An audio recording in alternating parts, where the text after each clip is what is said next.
ఇయాల రేపు జనాలను కొడతానంటే భయపడుతున్నారో లేదో గాని మంత్రాలు చేస్తున్నారంటే గజ్జును వణుకుతున్నారు. మోదుగు డొప్పల్లా ఇంత పసుపు కుంకుమ జల్లినట్టు కనిపిస్తే చాలు ఆమడ దూరం ఉరుకుతున్నారు.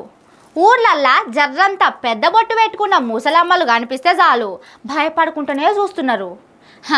అవి ఉన్నాయో లేవో ఇంతవరకు తెలిసినోడే లేడు కానీ మంత్రాలు మంత్రాలు అని జంకుతున్నారు.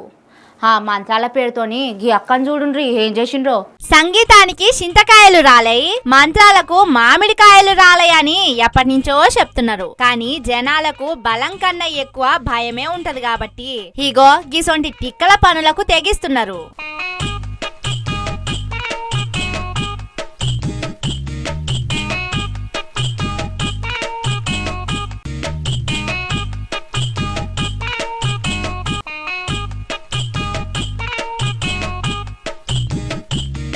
వాళ్ళ ఇగురంత కోమోకాల కట్టే ఇదేమన్నా పద్ధతేనా? కొట్టేంత కోపాలు పాతేంత పగలు ఉంటే నలుగురిని పిలిచి మాట్లాడుకోలే గాని ఇట్లా చెట్టుకు కట్టేసుడేంది? నిజామాబాద్ జిల్లా సింగంపల్లి అనే ఊర్లే సవిత అనే గీ అక్క ఇంటికి కట్టె పట్టుకొని కొట్టేదానికి ఉరుకుతున్న గంగారం అనే మనిషి బర్రెబోయి సవిత ఇంట్లో బియ్యం బుక్కుతుందట.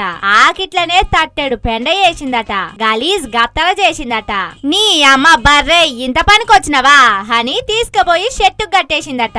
అబ్బా బర్రెను కట్టేసిందంటే అది చేసిన ఆగం మొత్తం చెప్తది. కాబట్టి సవిత మీద ఏరే బద్నం వేయాలనని మంత్రాలు చేస్తున్నది అని ఇగో గిట్ల చెట్టు కట్టేసిండు. చూడుండ్రి గంగారం కానూరు ఎట్లున్నదో.